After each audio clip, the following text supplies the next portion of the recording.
Swayam Prabha. Digital India. Educated India.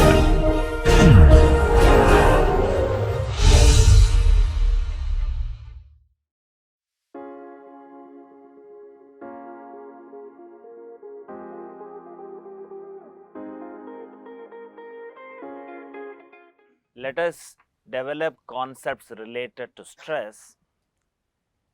These will be used in this course as well as in your future courses and also in advanced studies. Even though in this course we will confine our analysis to slender members, in the development of concepts of stress, we will start with a three-dimensional body. And it is also not restricted to isotropic materials. In fact, we will not bring in the material aspect at all while developing the concept. Only one aspect what we will say is, we consider this as an elastic continuum. That is the only thing that we require for a mathematical development. And what you will have to appreciate is, when they were graduating from rigid body mechanics, even documenting there is deformation, and this deformation is linear in the restricted range, is a knowledge by itself. That was credited to Hooke. While compiling these graphs, people found, rather than simply plotting force versus displacement, if you replot change in length divided by original length versus force divided by area, you have an advantage that I get only a single straight line for three different specimen cross-sectional areas. This gives an impression that we are talking about a number as stress. Fine. When you say a number, you will say that it is a scalar quantity. But it is not so. It is much more deeper than that. And we have also seen a simple understanding that P by A, which simplified the graph and also gives the hope that I can do a simple test and understand the material, was not a casual development. This was developed by Bernoulli as his last paper. We utilize this information of P divided by A in a very meaningful manner to solve a very simple, useful problem. That was for a thin ring subjected to internal pressure. And what we said was, you rip open the hoop for the complete length. Okay, it's not just the semicircular one that was one of the question student raised. It's a complete length of the hoop. You have this as 2 pi into r plus t by 2. And we have found that force transmitted by this is PRB. And there is also a very famous expression for extension in simple tension, delta equal to PL by AE. So, if you use that, you are in a position to find out the elongation of this strip, and you can also find out what is the radial elongation as delta t by 2 pi. We have got this expression. And what is more important from stress analysis point of view is, you find out what is the stress developed. You also say that this is a hoop and you have this value as PR by T, you simply call this as a hoop stress. So, we were able to solve a simple problem. But when you look at the experiment on chalk, we found that when you put an axial tension, I get a failure like this, which is very natural to expect. That is also coinciding with the cross section. On the other hand, when you apply torsion, what you find is, you have this happening at 45 degrees. So, you cannot live on your concept of P by A saying that you have a constant cross section. You have to go deeper and look at what happens in all the possible infinite planes. This is one aspect of it. Other one is, see, we have also looked at simple tension and bending. We have utilized whatever the information that was available from photoelasticity. And we have seen that in the case of beam, whatever we call it as a resistance varies from point to point. Even though the cross section remained constant for the length of the beam, the resistance was varying from point to point. And you have the spanner in which the stresses vary from point to point, and also the cross section is also varying, it is not constant. And let me also show one more example. Can you say what is this? Have you seen this kind of an element in your day-to-day life? See, engineering you learn by observation. You look at your cycle, you have a cycle chain. If you look at one of the elements there, you have it like this, and when you apply the axial pull, it develops beautiful patterns. Even though you will not be able to solve it completely in this course or even the next level of course, photoelasticity being an optical method, thankfully it solves the differential equations optically and presents you with beautiful patterns. Here again you find I have to find out something point by point. It varies from point to point. And you also have a plate with a hole where the fringes are developing like this. And when you travel home, you should watch the bridges built. You will find a number of riveted joints.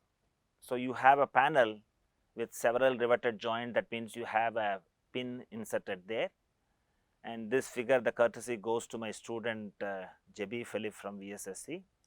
So there is a need to graduate from what happens in a cross section to what happens at a point. Is the idea clear? Okay.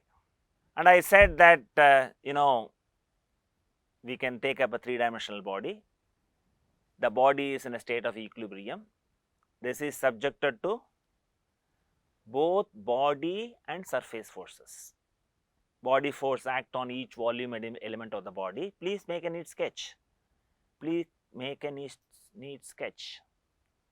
And what I am going to do is, I am going to take a generic point and cut an imaginary plane passing through it. That is what I am going to do. And what I am going to look at is, I am going to look at what happens at a point. We label that point as P. You should not confuse when I separate these two.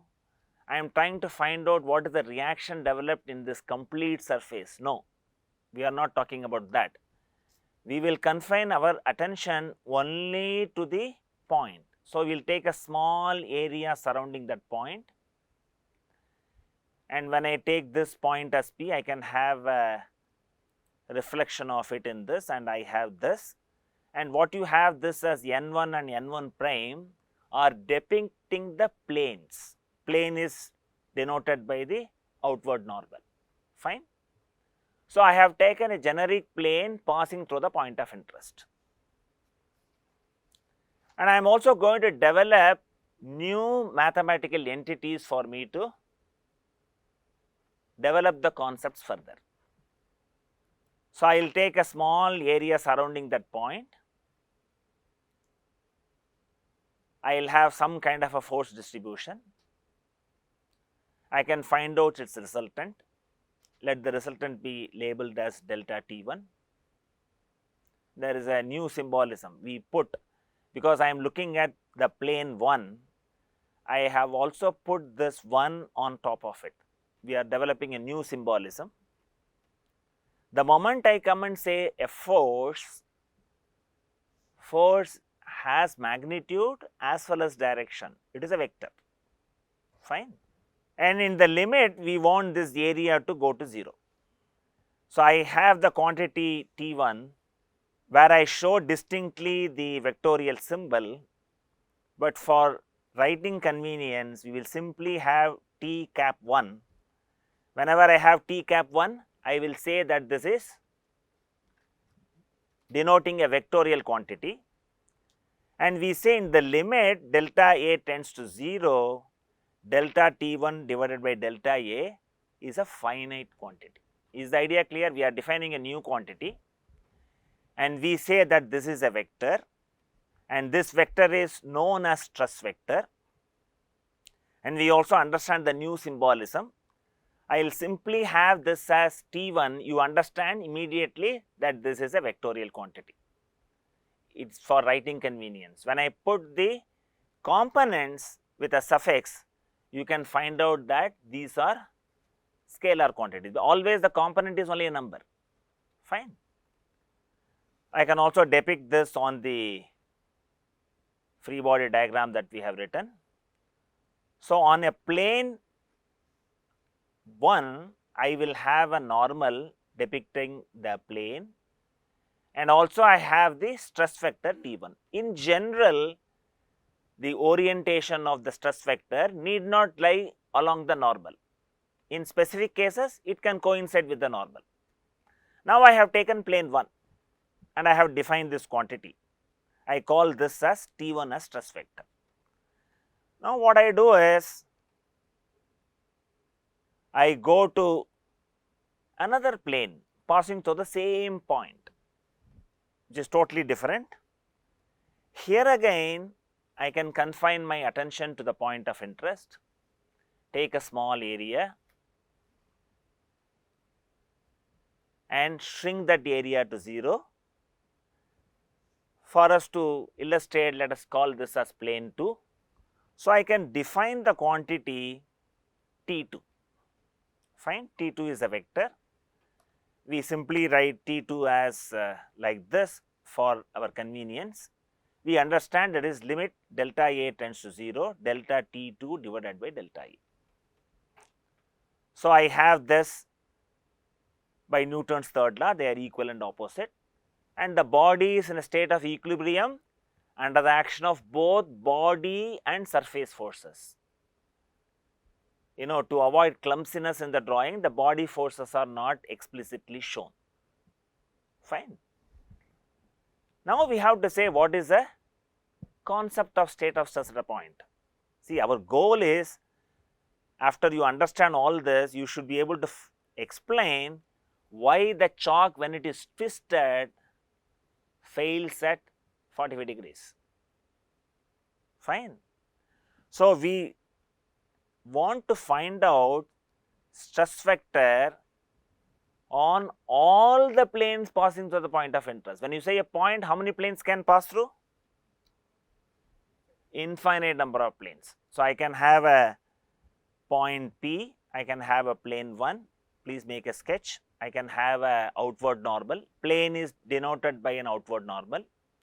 I can have a stress vector T1, I can have another plane arbitrary, and in all these cases we shrink the area surrounding that point to 0, and in the limit, by borrowing the idea force divided by area, we define the resultant force divided by the area.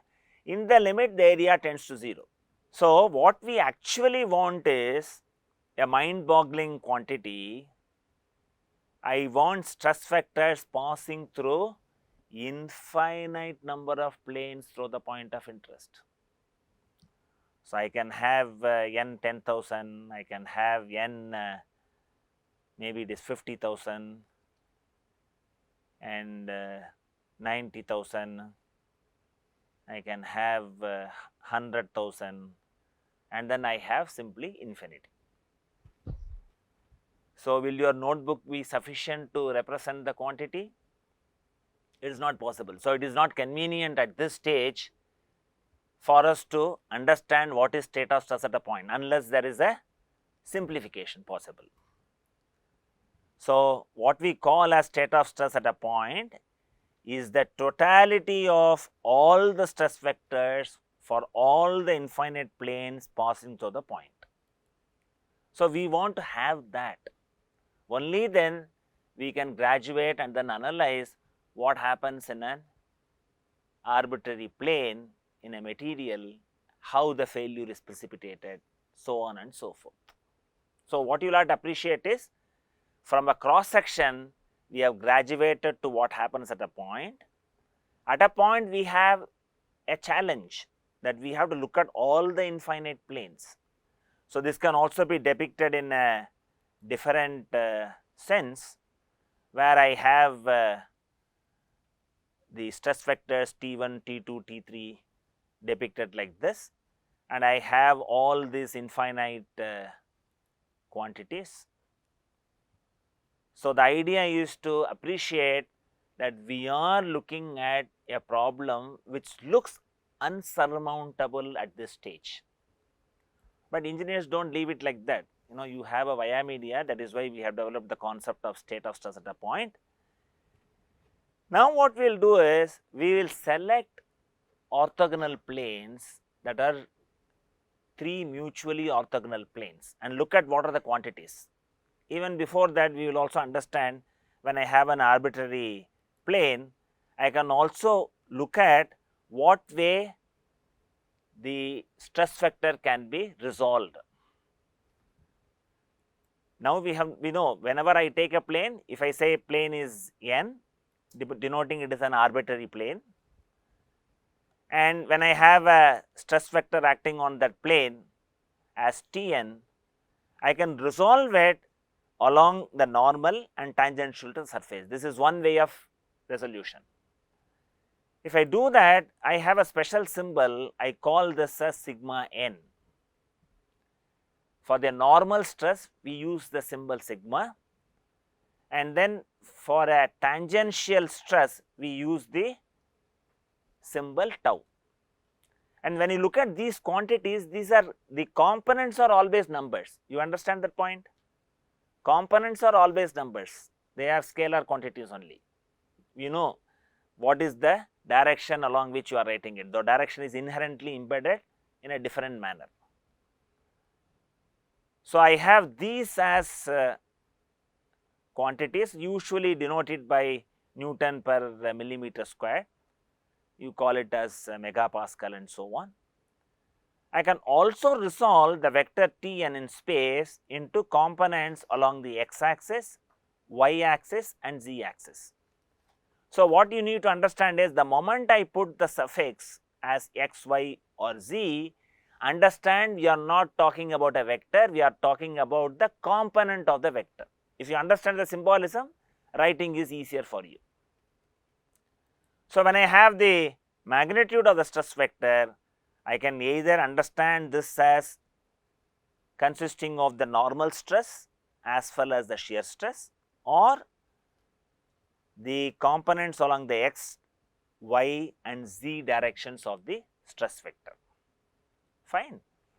Now, what we will do is, we will try to find out what way we will understand what happens on 3 mutually perpendicular planes. We have a choice, and we will have the simple Cartesian coordinate system, and then it is easier for you to have the first plane as along the x direction. I call this as x plane. Fine.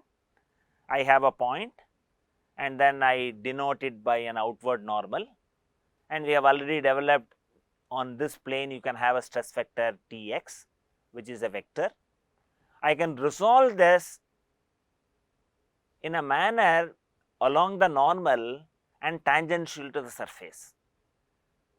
You all know how Tx is defined. Tx is defined in the limit delta A tends to 0, delta Tx divided by delta A, borrowing the same idea. Fine, there is nothing new here. So, I get this as a component along the x direction, a component along the y direction, a component along the z directions. And we have a way of naming that also. We have 2 subscripts. How these 2 subscripts are named? I have sigma xx. The first subscript denotes the plane on which the component is acting. So, it is acting on the x plane and along the direction x. So, I call this as sigma xx. So, that is how you have to interpret the symbol.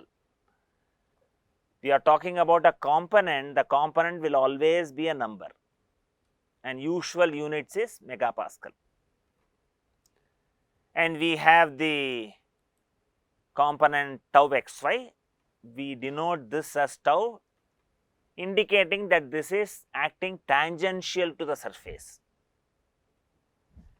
So, when I have the first subscript, it denotes the plane x, and second subscript denotes direction y.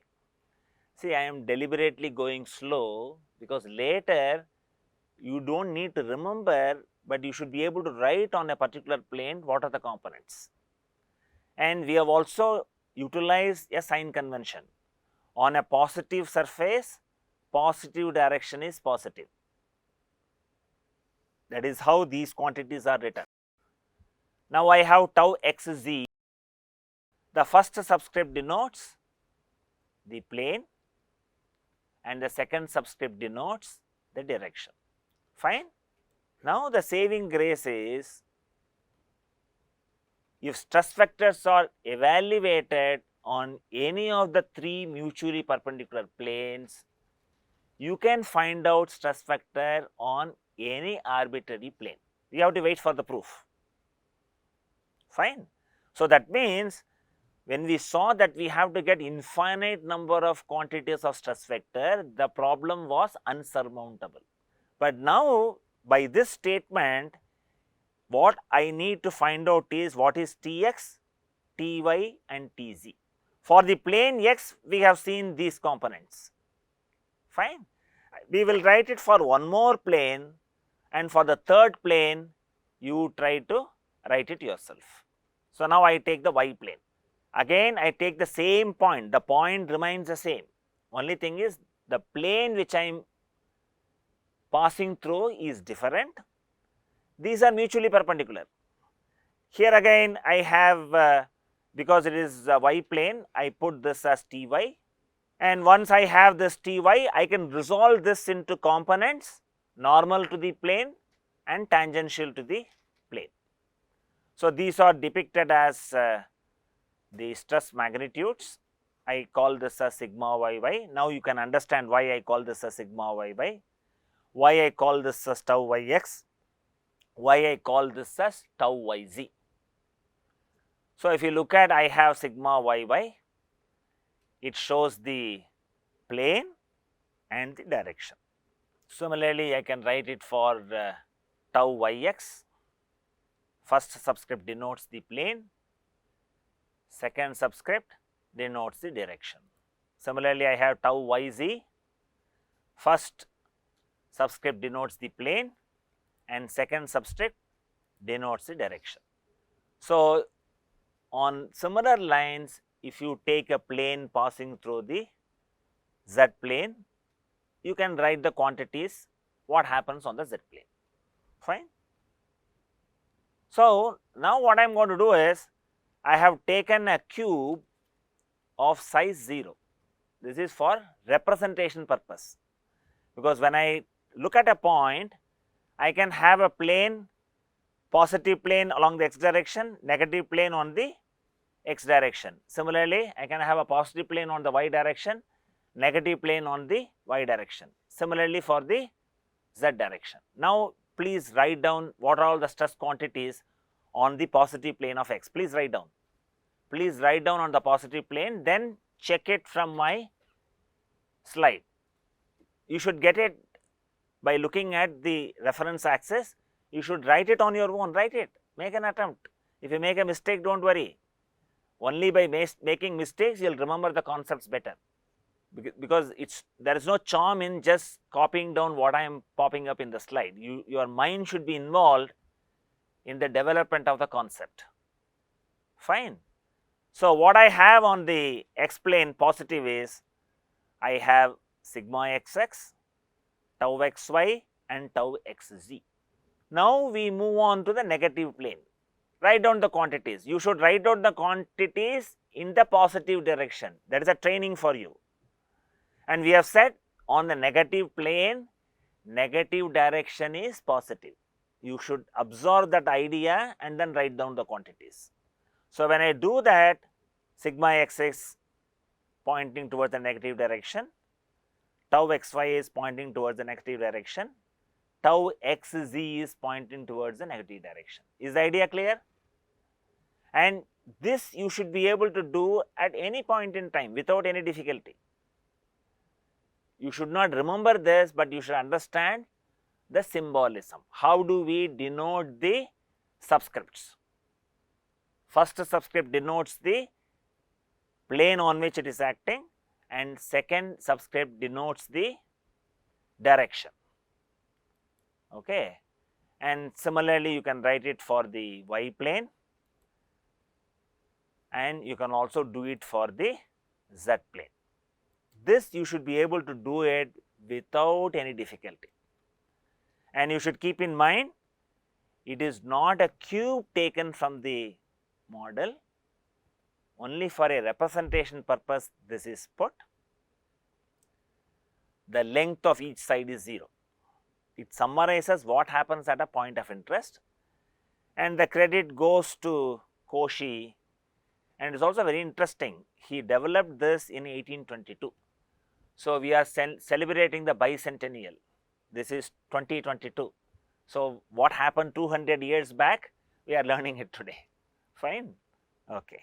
Now, what we have to do is, our goal is to find out if I know the stress vectors on 3 mutually perpendicular planes, how do I get the stress vector on an arbitrary plane? That is the problem posed before us. So, what you do is, you consider an infinitesimal tetrahedron taken out of the model. I have just drawn a cube. I will show the tetrahedral face. Now, I take it out from the model. When I take it out, from your understanding of free body, whatever the surface interaction, I should replace it by the force interaction there. Now, you have learnt, when I have a plane, how to write the stress components. These stress components become forces when you multiply by the area. Is the idea clear? So, now we take out this tetrahedron and drawn very big, and mind you, in the limit this shrinks to a point P. That is why we want to say that is an elastic continuum. When I shrink it to 0, I have the material point still present, you have a finite quantity, so on and so forth. So, now what you will have to do is, when I have the tetrahedron, I have all these are negative sides, negative x plane, negative y plane and negative z plane when I have the reference axis denoted like this. Can you write the stress components in those phases? Please write it down and then check it with my diagram. You know, the 3-dimensional object is in a state of equilibrium under the action of both body and surface forces. When I write the final expression, I will bring in the body force also. To have the diagram simple and clear, we are not indicating the body force explicitly even at this stage.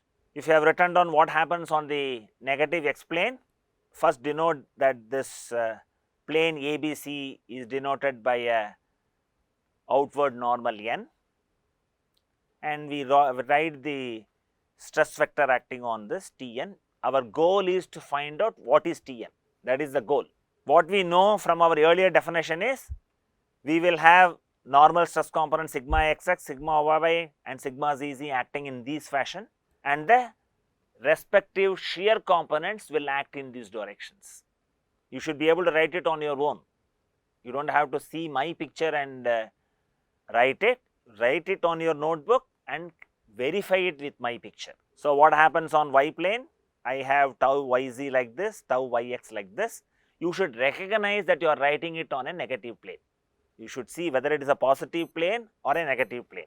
And I have this for the z plane. So, this is what is happening on the tetrahedron. In addition, you also have a body force. Now, what we will do is, we will try to find out what are the components Tnx, Tny and Tnz.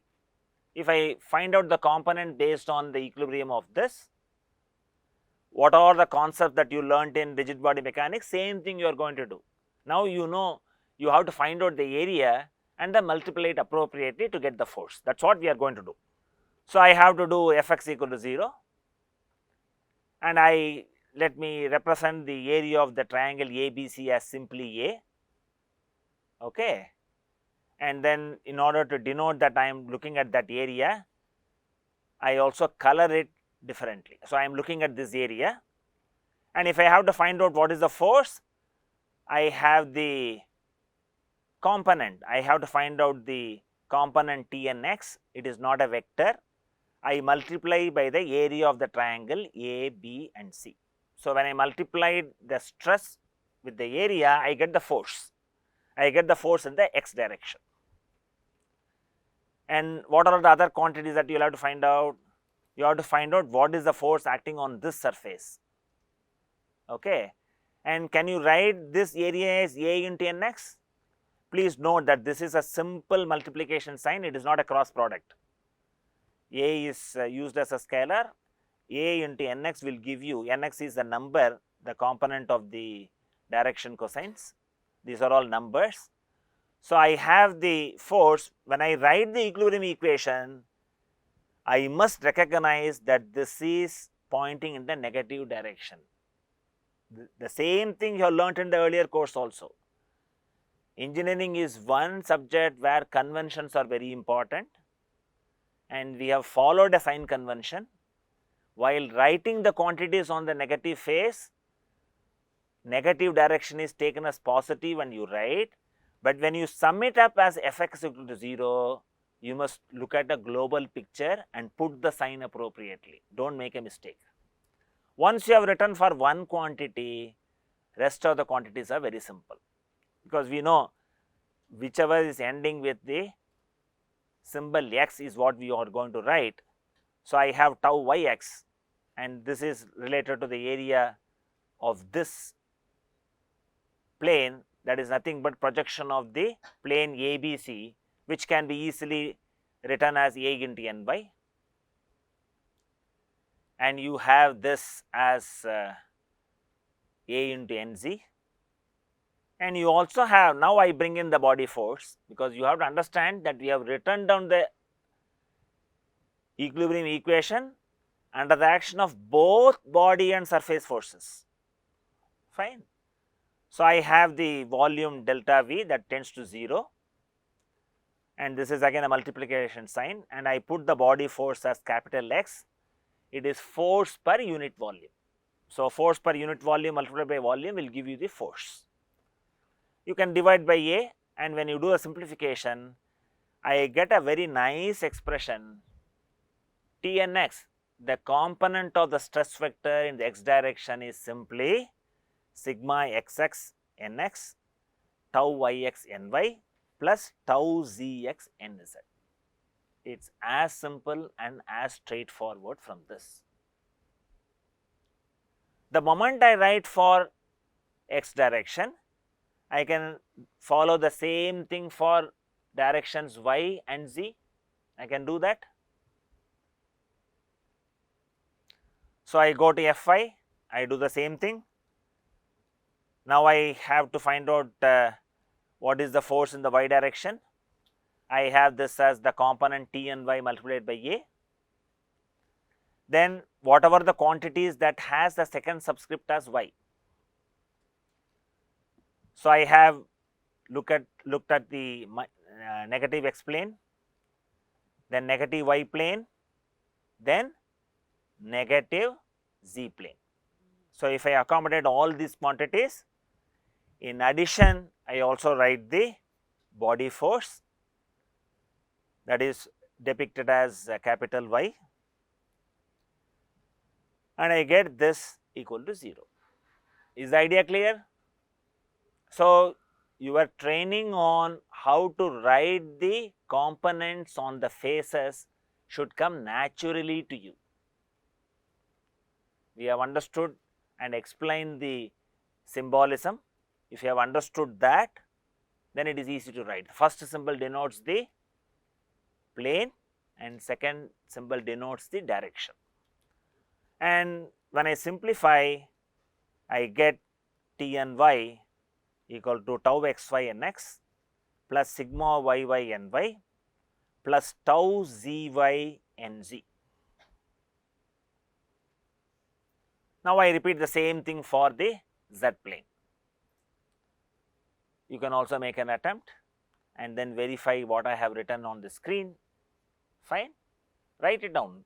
I should see people writing it, only then I will get convinced that you are making an attempt. So, it is a similar process. I get T and Z and then multiplied by the area A, and I have this whatever the quantities which has the direction Z. Look at the negative x plane, look at the negative y plane, write the force, look at the negative z plane, write down the force, and also bring in the body force, that is put as capital Z. And when I simplify this, in the limit the tetrahedron reduces to 0, I get an expression for T and Z equal to tau xz nx plus tau yz ny plus sigma zz nz. So, what is it that we have achieved? By looking at 3 mutually perpendicular planes, we have been able to get what is T and x, we have been able to get what is T and y, and what is T and z. Is the idea clear? We said we should graduate from a cross section to a point. We borrowed the idea while looking at the experiments involving 3 different cross sections.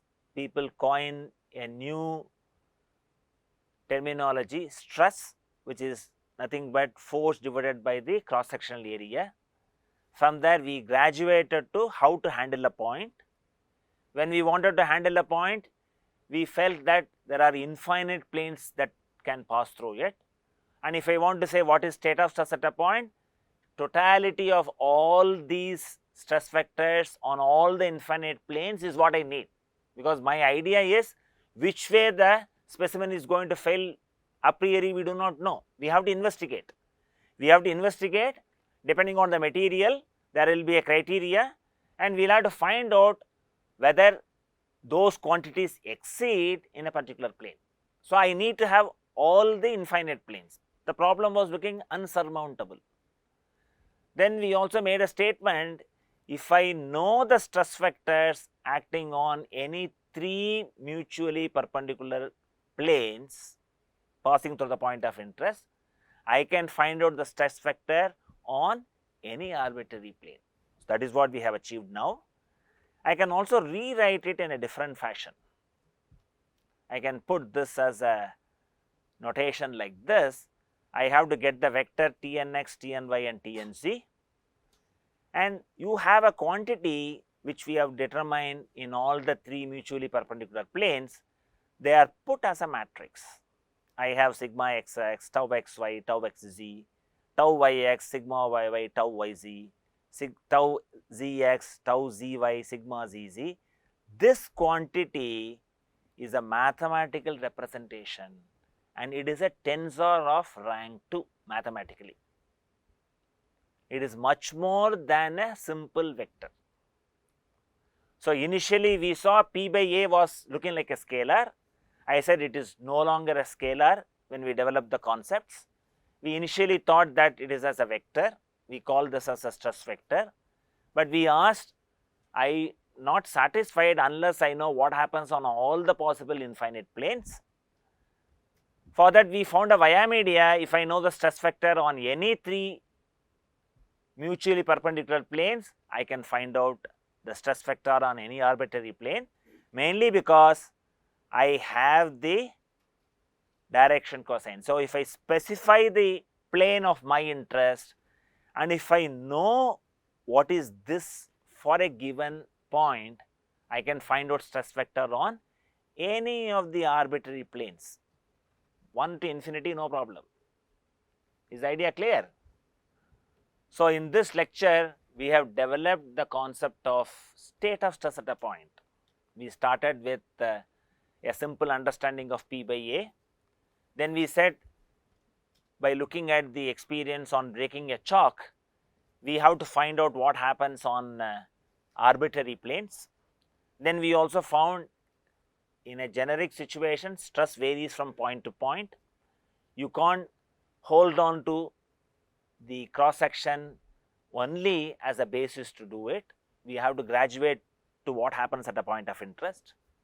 Then we developed a new mathematical entity where we defined, in a region very close to the point of interest, delta t by delta A, in the limit delta A tends to 0, remains finite. You are able to do that because it is an elastic continuum. And we define that quantity. This is also known as traction in advanced studies. Fine. And from the concept of stress vector, we graduated to how to find out stress vector on any of the arbitrary planes if you know stress vector on any 3 mutually perpendicular planes. That quantity resulted in a matrix. We said that is nothing but a tensor of rank 2. Thank you.